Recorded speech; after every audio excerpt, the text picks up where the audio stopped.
You know that whole energy storage thing we were talking about last time? Mm. Well, before we jump into how humans figured it out, I was thinking, why not check out what nature's already come up with? It's like taking a look inside a research lab, but like one that's been running for millions of years. Evolution, right? It's come up with some seriously clever ways for animals to store energy, whether they're working solo or teaming up. Yeah, exactly. And that's kind of what we're going to dive into in this episode. Energy storage by animals, big and small, working together or on their own. And get this, the examples are pretty wild. We're talking everything from those tiny squirrels stashing nuts to gigantic whales just like chilling on their blubber. Like, have you ever wondered how a bear can just sleep all winter long without eating? Oh, hibernation. That's got to be like the ultimate energy storage hack, right? Mm. Bears can actually, pack on something like 30% of their body weight in fat before winter even starts. Wait, 30%? Yeah, 30%. And then that fat basically becomes their fuel source, letting them survive for months without, even a snack. Okay, so let me get this straight. 30% extra body weight. Is that like me walking around with like 50 extra pounds of chips and dip just to get through the winter? Oh, Sign me up for that. uh-huh. Well, it's not quite that easy, unfortunately. Hibernation, you see, it involves some pretty major changes in the body. Like bears, they slow down their heart rate, their body temperature drops, and they basically put their metabolism on like super duper slow motion. We're talking like a heart rate that can go as low as like 8 to 19 beats per minute. Wow, that's crazy. But I mean, how much energy are they really saving by like slowing everything down like that? Think of it this way, a bear in hibernation can actually lower its metabolic rate by like a whopping 75%. That means it's only burning a tiny fraction of the calories it would normally need, which lets it stretch out those fat reserves for like the entire winter. Okay, wow, talk about energy efficiency. So I guess bears are like the ultimate champions of long-term energy storage. But what about those creatures who take a more, I don't know, organized approach, like those squirrels, those little hoarders of the forest, always busy burying their treasure? Oh, squirrels. They're the masters of, you could say, external energy storage. That scatter hoarding thing they do. That's not random. It's actually incredibly sophisticated. They're not just burying nuts all over the place. They're super picky about which ones they choose and where they stash them. Yeah, I've heard they can actually tell if a nut's good or bad just by, like, giving it a shake or something. It's true. They're listening for the sound of the kernel rattling around inside the shell, and they're not just checking for quality. They're also thinking about location, strategy, the whole 9 yards. They often bury nuts in spots that are like easy for them to remember, places that are sheltered from the elements. I mean, studies have shown that squirrels can remember where they've hidden hundreds, sometimes even thousands of nuts. That's like having a mental map of their own personal snack stash, fully stocked and ready to go. It's crazy how much effort they put into making sure they'll have energy when they need it. It really highlights a fundamental principle of energy storage. Being prepared, having a plan. That's key. Okay, so we got the land-based champs of energy storage, the bears and the squirrels, right? But what about, like, the ocean? We got to talk about the ocean. Yeah. That's where we find some of the biggest creatures on the planet, those whales. Yeah. How do those massive animals manage to store enough energy to fuel their, like, epic journeys across the sea? Oh, whales, yeah. They've got this incredible thing called blubber. It's this thick layer of fat, like a high-tech energy suit. Keeps them warm, for sure, Yeah. but it's also their, like, energy bank, right? Bingo. Blubber is like a 3-in-1 deal. It's insulation against those freezing ocean temperatures. It helps them control their buoyancy. And most importantly, it's a fantastic energy reserve. Think about the blue whale for a second, the biggest animal on Earth. They can store an insane amount of energy in their blubber, sometimes like tens of tons. Hold on, tens of tons. That's like carrying a whole gas station's worth of fuel around with you. But why do they need so much? Why store that much energy? Well, whales, they're big on migrations, right? They often travel thousands of miles to breeding grounds or places where the food is plentiful. And during those trips, or even during breeding seasons, they might go for months without eating anything at all. That's where the blubber comes in handy. So it's like they're, what, prepping for some kind of ultramarathon, but their race course is the entire ocean. You got it. And just like a marathon runner carefully plans their fuel, whales have this super efficient way of storing and using energy to, perform at their best. And honestly, we're just starting to understand all the intricacies of how they pull it off. Okay, so we've talked about the solo superstars of energy storage, the bears and the whales, right? But what about teamwork? Are there any animals out there that work together to store energy? Oh, absolutely. Honeybees, for example, they're like the poster children for collective energy storage. Their whole society, revolves around making and storing honey, which is basically their main energy source. Yeah, it's like their golden nest egg, right? Okay.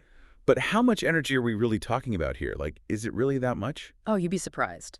A standard beehive can hold a crazy amount of energy, all in the form of honey. We're talking like roughly 48,300 calories. 48,000 calories. Wow. Yeah, it's enough to power a 10-watt LED bulb for over 5 hours. That's a whole lot of buzzing for a little bit of light. It really makes you think about like all the work that goes into making that honey. Exactly. Every single bee, they all have a role to play in the process, from like going out and finding the nectar to turning it into honey to storing it in the honeycomb. It's really a testament to what they can accomplish by working together. So honeybees, they're all about teamwork and sharing, right? But what about like individual endurance? Are there any animals out there that, store energy specifically to power those really long journeys? Oh, for sure. The monarch butterfly is a perfect example. Those little guys, they undertake one of the most incredible migrations in the animal kingdom. We're talking like up to 3,000 miles from North America all the way down to Mexico and back again. 3,000 miles.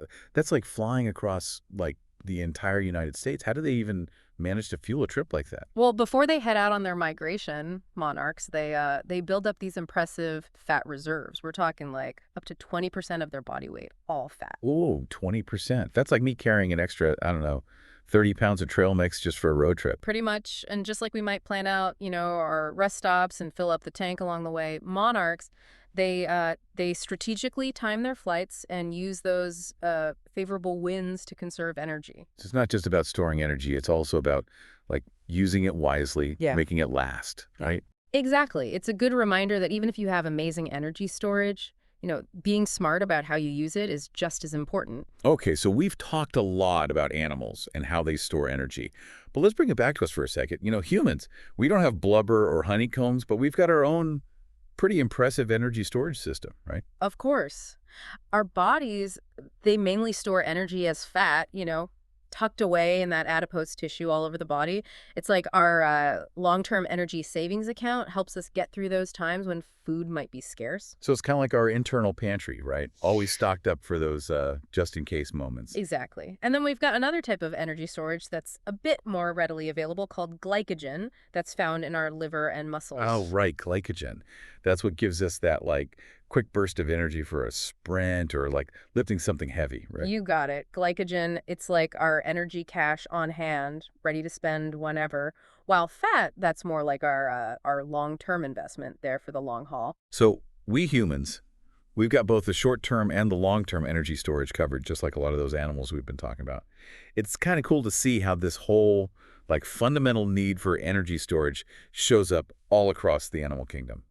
It is, and it's not just about the storage itself. It's also about how animals have adapted to use that stored energy in the best way possible. I think that's where we can really learn a thing or two. Right. I mean, we've been talking about all these awesome examples from the animal world, but what about us? Have we, like, learned anything from our animal friends over the years? Like, have we picked up any tips or tricks? Oh, absolutely. Throughout history, humans have been watching animals and getting inspiration from their energy storage strategies.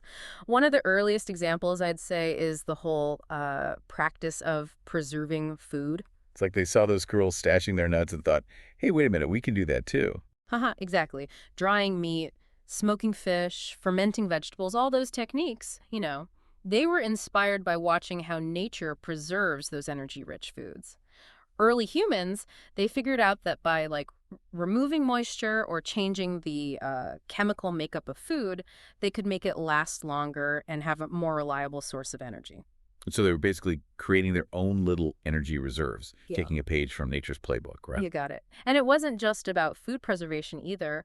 Early humans, they also learned to harness the power of fire, which completely changed how they used and stored energy. Oh, yeah, fire. That was a game changer for sure. Big time. Fire, it gave them warmth, light, and a way to cook food, which made it easier to digest and access all that stored energy.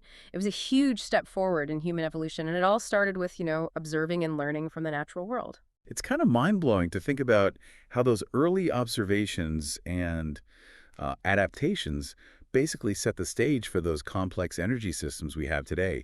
From simple things like preserving food to like developing those advanced batteries and fuel cells we use now, it's all connected back to that basic need to store and use energy. It really is. And while we've come a long way with technology, there's still so much we can learn from nature, you know? So we've got this whole library of like natural blueprints just waiting to be explored. Exactly. By studying how animals do it, how they store and use energy, we can get some really cool insights into like new materials, new designs, new strategies for our own energy challenges. Who knows what kind of breakthroughs we could make if we keep learning from nature's ingenuity, right? It's pretty amazing, right? How this whole need to store and use energy, it's like a common thread that connects all living things. And the story just keeps going, as we try to find new and better ways to power our world. Yeah, for sure. And that kind of brings us back to us humans, right? Like, Sure. if watching animals gave those early humans the idea for those first energy storage techniques, what happened after that?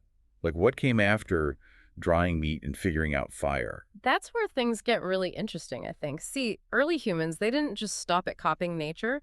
They started to experiment, to innovate, to figure out ways to really control and use energy in a whole new way. So they went from being like observers to actually shaping their own energy landscape. Exactly. Think about the development of agriculture for a second. That was a huge turning point for humans. Instead of just, taking what nature gave them, they started to grow their own food, which meant they had a much more stable and reliable source of energy. It's like they went from being hunter-gatherers to like energy farmers. Yeah. Yeah, you could say that. And with agriculture came the need to figure out how to store and manage all this new energy they were producing. Things like grain silos, developing new ways to store food, even creating those early trade routes. It was all about figuring out how to, store and distribute those precious energy resources efficiently.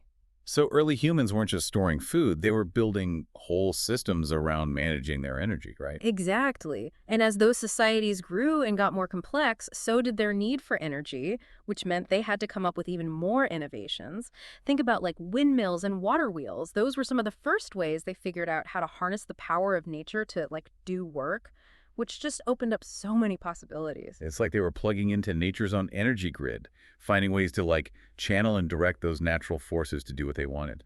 That's a great way to put it. And that drive to innovate, to find those new and better ways to store and use energy, well, it's been with us ever since, all the way up to the complicated energy systems we have today. It's a pretty incredible story when you think about it.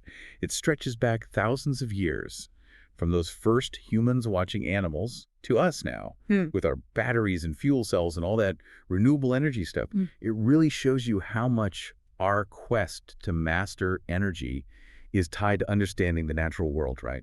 Absolutely. And as we're looking ahead, with all the challenges of climate change and a growing population, it's more important than ever to learn from nature and find those solutions that are sustainable and innovative, right? We got to power our world without wrecking it. Yeah, it's like we're coming full circle. We started by watching how animals store energy, and now we're looking back to nature for inspiration as we try to create a more sustainable energy future for ourselves. Exactly. And that's what I love about all of this. It's this constant cycle of learning, adapting, innovating, and it's all driven by this basic need to store and use energy that connects all of us, every living thing on the planet. Well, I don't know about you, but I'm feeling pretty energized after all this. It's really amazing to think about how this whole energy storage thing has played such a big role in shaping life on Earth, from the smallest creatures to our own human civilization. It really makes you realize that we're all part of something much bigger than ourselves, right?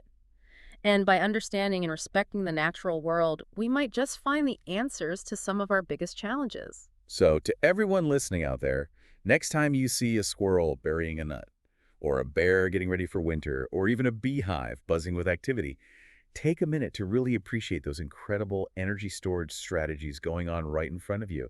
You never know, you might just get some inspiration for your own energy journey. And make sure to join us next time when we'll be diving into the fascinating story of how early humans figured out how to use energy storage to their advantage, which basically paved the way for the energy technology that powers our world today. It's a wild ride, so buckle up.